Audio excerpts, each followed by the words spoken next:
Kalau belum subscribe juga segera ya, supaya kita bisa terus mengikuti channel ini dan sehingga channel ini bisa jadi berkat dalam hidupmu.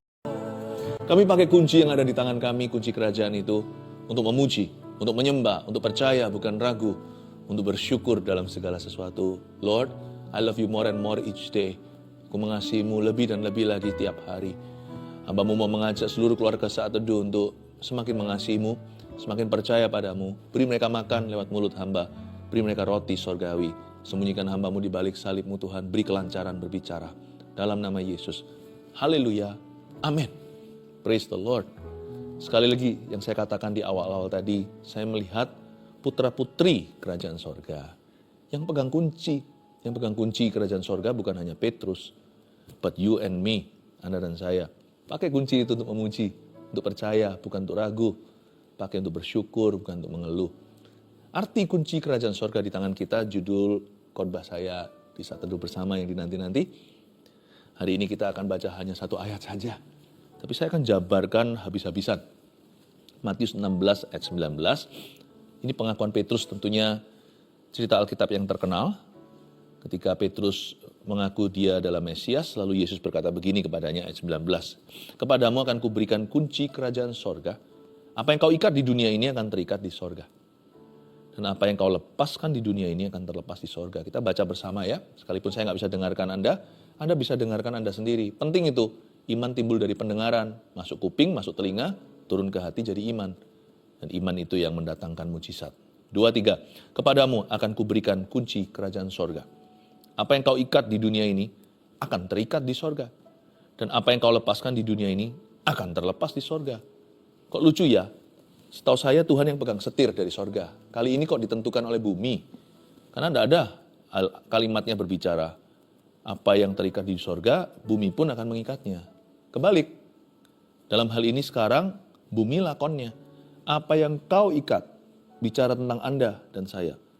Di dunia, surga akan ikut-ikutan. Surga akan ikut-ikutan untuk mengikatnya. Bukan berarti dalam hal ini surga adalah follower kita. Kitalah follower Yesus. Yesus berkata follow me. Yesus berkata ikutlah aku. Tapi ini seperti seorang ayah bicara sama anaknya. Ayo kamu yang maju, papa yang tangkap. Misalnya kalau main pingpong ganda atau badminton, anaknya disuruh smash-smash, papanya siap. Siap untuk bantu. Dia backing vokalnya.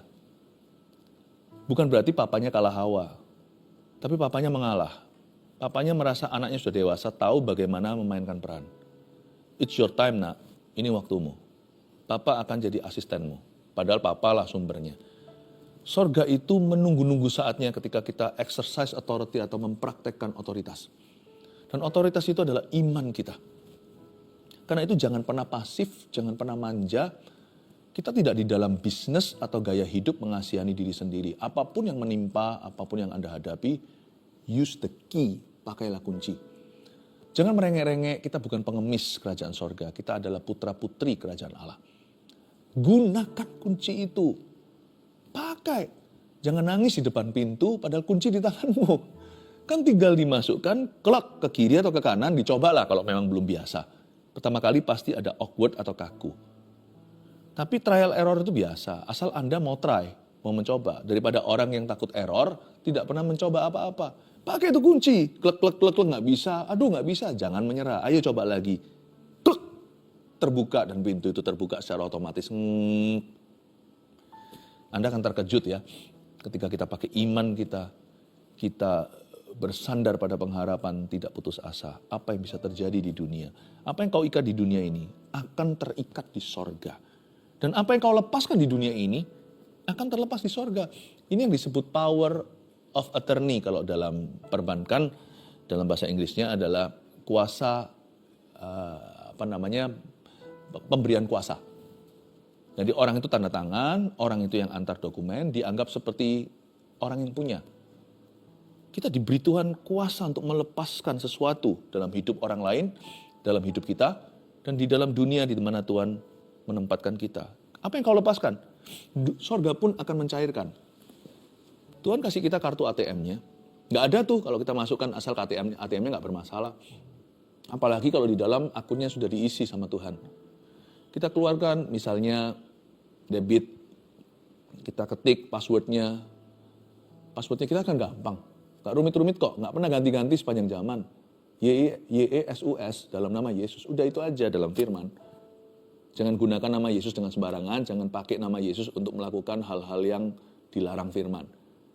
Karena Yesus adalah firman, dia adalah ya dan amin. Jadi asal kita setuju dengan firman, waktu kita pakai nama Yesus, passwordnya betul itu.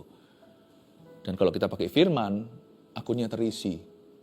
Sebab jikalau kamu tinggal dalam firmanku, firmanku tinggal di dalam kamu, mintalah apa saja, Bapa akan memberikannya. Karena tidak melanggar firman-Nya. Berarti ada uangnya di dalam kartu. Itu betul. Sumbernya adalah firman. Tapi waktu kita ketik password-nya, nggak mungkin kan tiba-tiba ATM mesinnya berkata, dia nggak mengakui kartu, kami tolak permintaanmu. Nggak mungkin. Kartu itulah kuasa otoritasnya. Itulah power of attorney, itulah pemberi kuasa. Waktu saya masukkan kartu itu, mesin itu akan setuju. Dia akan sepakat dengan kartuku. Sorga sepakat dengan iman kita. Waktu kita lepaskan, betul-betul dicairkan. Saya nggak hanya bicara tentang mujizat ya. Dalam segala sesuatu yang Tuhan janjikan. His providence dan penyertaan atau penyediaan Allah. Itu semua milik putra-putri kerajaan sorga. Kepadamu akan kuberikan kunci kerajaan sorga. Jarang kita bahas ini. Lebih tepatnya banyak orang mengira hanya diberikan pada Petrus. Tidak, ini kuasa orang percaya. Makanya percaya Yesus.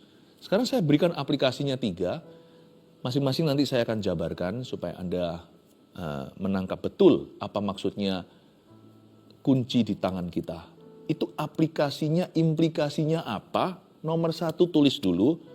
Poin pertama, rencana Tuhan atas kita tidak bisa gagal kecuali kita mengizinkannya. Poinnya dimunculkan. Rencana Tuhan atas kita nggak bisa gagal kecuali kita mengizinkannya. Oh iya ya, berarti selama ini kita mengasihani diri sendiri, bermentalitas korban, itu ternyata salah kaprah, salah fatal. Tuhan berkata, rencanaku atas hidupmu, sekalipun kamu itu tidak sempurna, tidak bisa semudah itu semerta-merta gagal begitu saja. Kecuali kita secara stubborn atau secara keras kepala, terus-menerus mengizinkannya. Kecuali kalau kita bertekun dalam dosa, berkeras hati. Tuhan itu nggak mungkin menaruh harta rohani di dalam bejana tanah liat tanpa perlindungan yang lebih.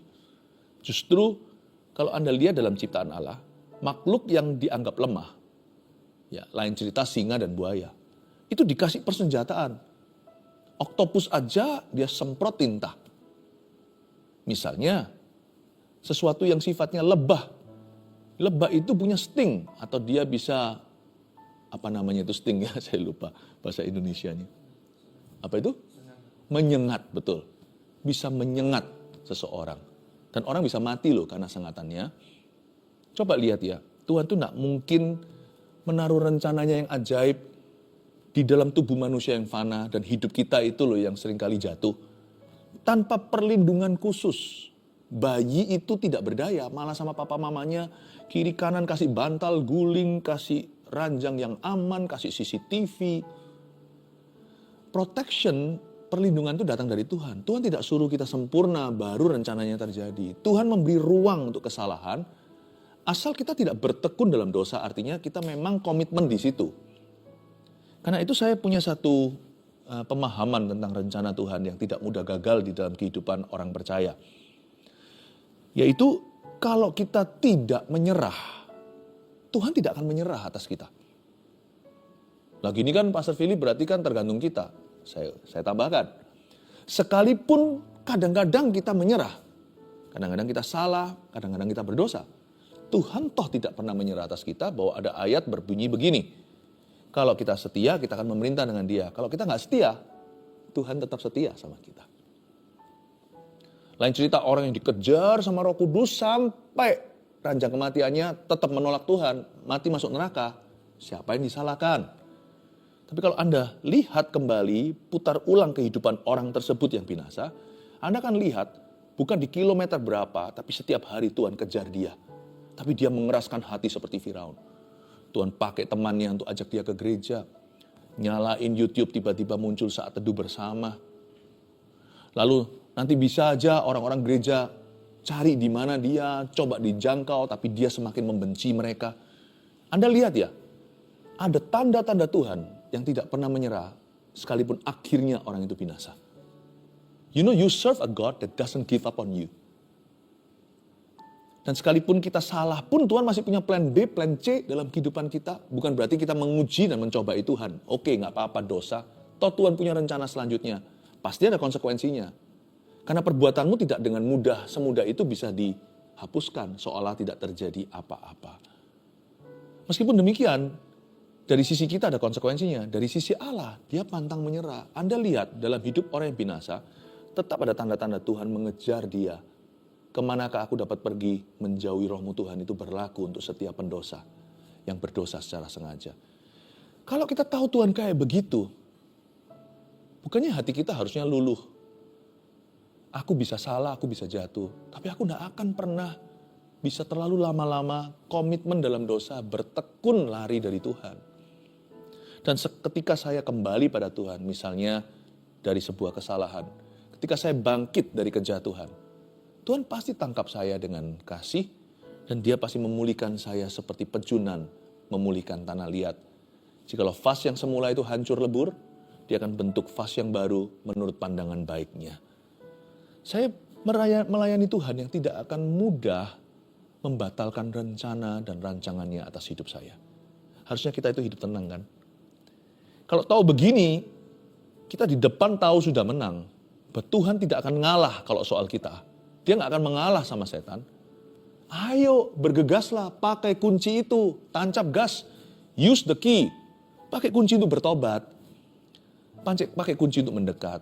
Kalau aku tahu Tuhan nggak akan pernah menolak aku, berlumur-lumur dosa aku datang, lumuran darah. Misalnya seperti si bungsu pulang ke rumah setelah makan makanan babi. Bukan makan babi mungkin kenyang dia. Makanannya babi, compang-camping dia datang, tetap diterima. Dan pakai sisa tenagamu, 2 kaki itu, merangkak kalau perlu, datang ke pintu Tuhan. Tuhan tidak akan usir tendang dirimu, Tuhan akan pulihkan Anda, beri cincin di jarimu, jubah seorang anak. Dan Tuhan akan menyembelih lembu tambun untukmu. Kalau kita tahu seperti itu, pakai kunci untuk mendekat, bukan menjauh. Pakai kunci untuk bertobat, bukan untuk murtad. Pakai kunci untuk bersyukur, bukan untuk mengeluh, bukan untuk menggerutu. Pakai kunci untuk beriman, bukan untuk ragu. Pakai kunci untuk melawan iblis dengan semua perlengkapan senjata Allah. Ngapain pakai senjata, pakai tubuh kita untuk senjata kelaliman? Kalau kita lari dari Tuhan itu perlu sepasang kaki untuk lari. Kenapa nggak lari mendekat?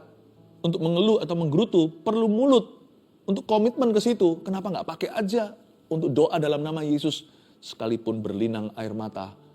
Dengan iman yang pas-pasan, kita bisa paksa diri kita menjauhi Tuhan. Dengan iman yang pas-pasan, kita juga bisa masih mencari Tuhan. Use the key. Rencana Tuhan tidak bisa, atas kita tidak bisa gagal, kecuali kita mengizinkannya. Saya ingin Anda untuk mengerti bahwa kunci ada di tanganmu sendiri. Nasib Anda di dalam tangan Tuhan, tapi juga di tangan Anda. Setiap keputusan berharga. Bahkan di Roma 8 dikatakan, Tuhan bekerja sama. Dalam segala perkara, itu berarti perkara yang nampak baik maupun yang nampak buruk. Perkara-perkara yang indah maupun yang menyakitkan untuk mendatangkan kebaikan bagi orang-orang yang mengasihi Dia yang terpanggil sesuai dengan rencananya. Jadi, bahkan ketika Tuhan izinkan sesuatu yang nampaknya buruk, yang kurang nyaman, yang menyakitkan, itu terjadi atas kita, jangan trauma. Itu bukan tanda bahwa Allah menyerah. Tuhan lamanya, dia akan bekerja sama. Perkara yang baik maupun perkara yang buruk, dia akan mengeluarkan kebaikan dari itu untuk kehidupan Anda dan saya. Karena rencananya terus berlaku, tidak ada tanggal kadaluarsa. Bahkan ketika kita menghadapi sesuatu yang seperti seolah-olah Tuhan meninggalkan kita, jangan percaya setan, sekali-kali jangan. Dia tidak Dia belum meninggalkan kita dan dia tidak akan pernah menolak kita. Bahkan di perkara-perkara yang menyakitkan pun ada Tuhan di dalamnya. Sekalipun kita berdosa gara-gara kita jatuh dalam kesalahan, kita terjerumus ke situ, itu bukan penderitaan yang Tuhan izinkan, tapi yang karena salah sendiri, itu adalah penderitaan akibat kebodohan. Kalau kita sekarang detik ini berseru pada Tuhan, dan kita libatkan Tuhan, maka Tuhan akan beraksi lagi. Dan memakai perkara yang buruk itu untuk mendatangkan kebaikan. Because our Lord, our God, karena Allah kita, Tuhan kita, tak pernah menyerah atas rencananya di dalam hidup anak-anaknya. Luar biasa. Jadi kalau kita tahu Tuhan kita itu sempurna, kita yang gak sempurna, rajin-rajin pakai kunci dengan cara yang benar. Karena kita tahu Tuhan itu mengasihi kita apa adanya, no pressure, berarti tidak ada tekanan. Pakai kunci itu, sekarang lakukan. Jangan tunda esok hari, jangan manja, jangan pasif. Jangan merasa diri sebagai korban. Nomor 2, arti kunci kerajaan sorga di tangan kita itu artinya setiap keberhasilan kita sudah ada kuncinya di dalam firman-Nya. Nggak usah cari kemana-mana. Firman ini cukup, Kejadian sampai Wahyu. Keberhasilan hubungan, pekerjaan, pelayanan, keberhasilan kehidupan rohani kita, keberhasilan dalam kehidupan sehari-hari, hal-hal yang praktis, keberhasilan untuk segala sesuatu yang Tuhan janjikan dalam hidup kita. Semua itu sudah ada di dalam firman-Nya. Jadi tidak usah kita cari-cari lagi. Tinggal kita menggali. Tinggal kita sungguh-sungguh di dalam Roh Kudus setiap hari rajin untuk menggali firman. Waktu kita dituntun sama Tuhan, gak usah kita kalau membaca firman itu seperti lotre gitu ya, berhenti. Itu cara yang kekanak-kanakan. Baca firman itu teratur, 2-3 pasal sehari itu yang normal. Jangan tebang pilih, jangan pilih kasih. Firman-firman yang mudah dimengerti maupun yang rumit sekali. Firman-firman yang penuh dengan cerita, kalau Anda suka storytelling, suka mendengarkan, suka membaca story, atau firman-firman yang membosankan seperti silsilah, seperti nama-nama dan ukuran-ukuran. Tapi Anda harus tahu setiap kali Anda membuka the pages of the Bible, ketika Anda mulai membolak-balik halaman Alkitab, kunci-kunci hidupmu bertebaran, masuk di dalam dirimu oleh kuat kuasa Roh Kudus. Kalau kita membacanya dengan rendah hati dan libatkan Tuhan, berdoa dulu, Roh Kudus terangi. Lain cerita dengan orang yang membuka Alkitab untuk mengkritiki. Atau orang membuka Alkitab karena sok tahu. Tapi kalau kita mau belajar sesuatu, Roh Kudus pasti akan tuntun kita. Dia akan tuntun kita ke jalan yang benar lewat firman-Nya. Firman itu pelita bagi kaki. Dan dia terang bagi jalan. Berarti Tuhan juga akan menerangkan segala sesuatu kepada kita. Mungkin kita nggak tahu secara kognitif atau secara logika. Tapi apa yang kita terima di hati, perlahan-lahan kita cerna, pikiran kita pun nanti akan follow up. Pasti akan mengikutinya. Jadi jangan pernah kita hanya mencari sesuatu yang kita pahami 100% dulu. Kalau kita nggak paham, kita tidak baca. Alkitab ini semua berguna, semua nafas Allah. Ketika Anda membacanya, Roh Kudus bawa masuk sesuatu. Semua itu ada kuncinya. Pertumbuhanmu, kemenanganmu, bebas dari kebiasaan buruk, mendapatkan pertolongan Tuhan di saat susah, kekuatan iman saat lemah, kemampuan yang di luar batas manusia. Apa sesuatu yang bukan dirimu. Aku ini orangnya pendendam, tiba-tiba jadi pengampun. Itu semua kuncinya di dalam firman. Jadi nggak usah cari ke kiri kanan. Apalagi kita cari ke tempat-tempat yang salah. Itu nggak ada kuncinya. Malah di situ adalah kunci setan. Jangan carilah. Jangan cari-cari yang superstisi. Cari-cari kepada ilmu-ilmu gaib. Cari pada okultisme, kuasa kegelapan, ramal-ramal. Buat apa? Kejadian sampai Wahyu ini cukup untuk kehidupan kita sampai kita mati atau sampai Tuhan datang. Masa hidup kita tertulis di setiap halamannya, meskipun itu cerita tentang orang lain. Tapi itu cerita ditulis untuk kita. Setiap keberhasilan kita, apapun itu sebutlah, whatever it is, apapun itu di dalam hidup Anda, apa yang menjadi perhatian Anda, apa yang menjadi beban Anda dan pergumulan itu semua tanpa kecuali ada dalam firman-Nya hari ini. Mungkin kemarin Anda belum ketemu, tapi hari ini waktu Anda membutuhkan, Roh Kudus akan tuntun Anda. Meskipun pembacaan Anda teratur, pasti menemukan sesuatu dan itu adalah kunci hari ini, kunci bulan ini, kunci tahun ini.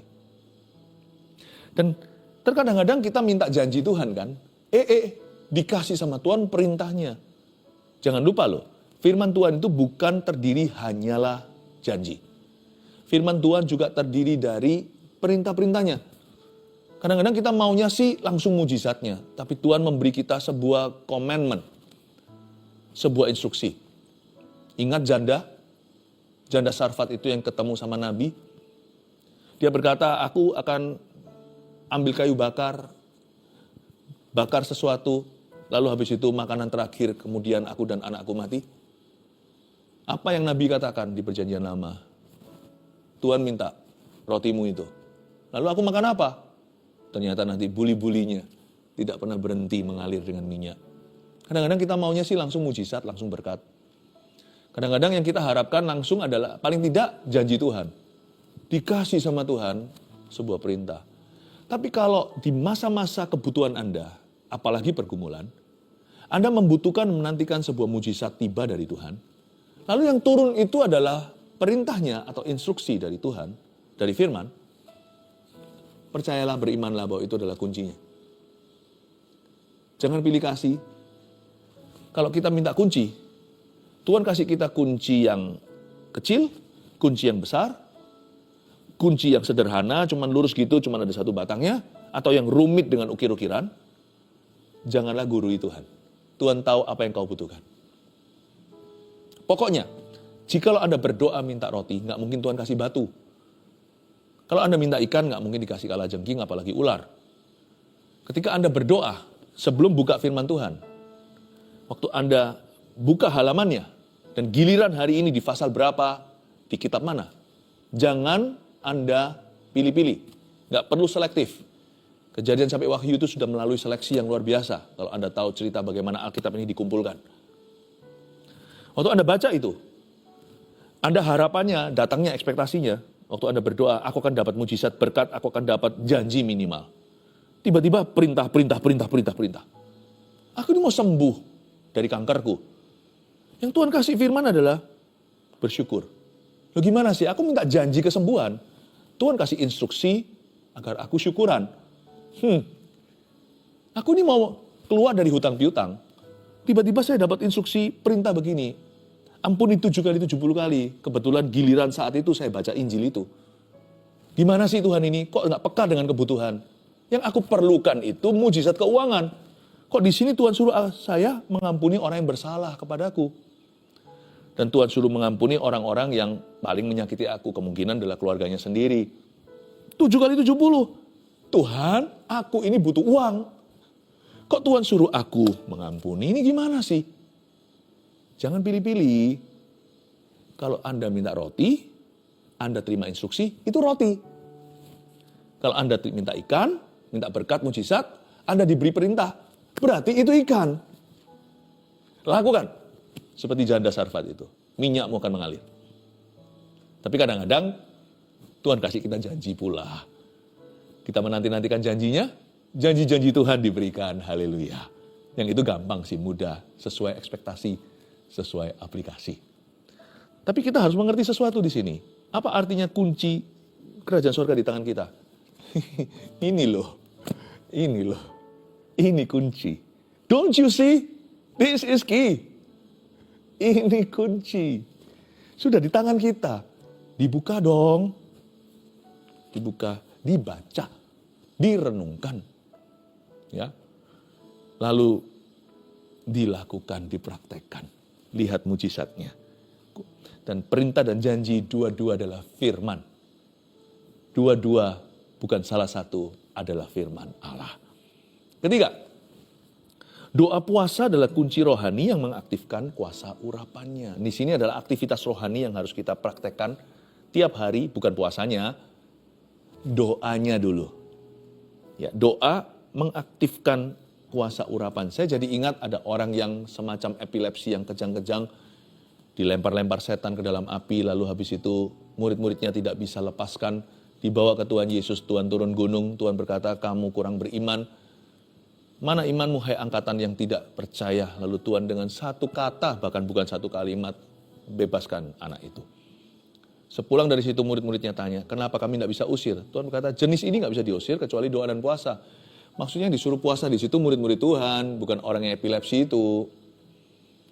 Bagaimana orang yang kesurupan bisa puasa? Yang kerasukan, kebetulan ini bukan epilepsi biasa ya, ini karena setan. Tuhan berkata, kamu yang puasa. Doa puasa adalah kunci rohani yang mengaktifkan kuasa urapannya. Kenapa seseorang itu berwibawa? Kenapa kalau kita lihat ada orang tertentu itu gampang percaya firman? Bukan karena firmannya lebih berkuasa. Firman sama berkuasa di dalam diri orang itu, sama seperti di dalam diri Anda dan saya. Tapi kenapa orang itu lebih gampang, lebih mudah percaya firman? Karena kedagingannya sudah dikikis. Dia belajar untuk bergantung sungguh-sungguh dengan Tuhan Yesus. Kalau kita ini kan Yesus plus kadang-kadang. Firman, tapi masih banyak di sini serangan pikiran. Firman plus opini-opini saya dan apa kata dunia. Jadi firman itu nggak bisa bertumbuh dengan gagah perkasa. Meskipun firman itu nggak ada salahnya, tetap firman itu adalah kuasa Allah untuk mencipta. Tapi dia belum bisa mencipta sesuatu karena dicekik oleh semak belukar, yaitu pikiranmu dan pikiranku, kedaginganmu, perasaanmu. Puasa itu mengikis itu. Ternyata puasa bukan hanya baik untuk tubuh kita, tapi mengajari kita untuk menginginkan firman-Nya melebihi daripada makanan jasmani. Puasa juga mengajari kita untuk bersandar pada Tuhan. Misalnya kalau dulu kita lapar langsung makan, sekarang lapar nggak bisa makan. Daripada kelaparan, cari Tuhan, bergantung supaya Tuhan kasih kekuatan untuk menahan laparnya. Dan juga untuk supaya kita bisa isi waktu kita daripada sibuk sendiri untuk mencari wajah Kristus. Sehingga firman menjadi makanan satu-satunya. Kalau makanan jasmani sudah tidak tersedia, maka mau nggak mau, perut kita pun harus tunggu. Jadi fokus kita kepada makanan rohani.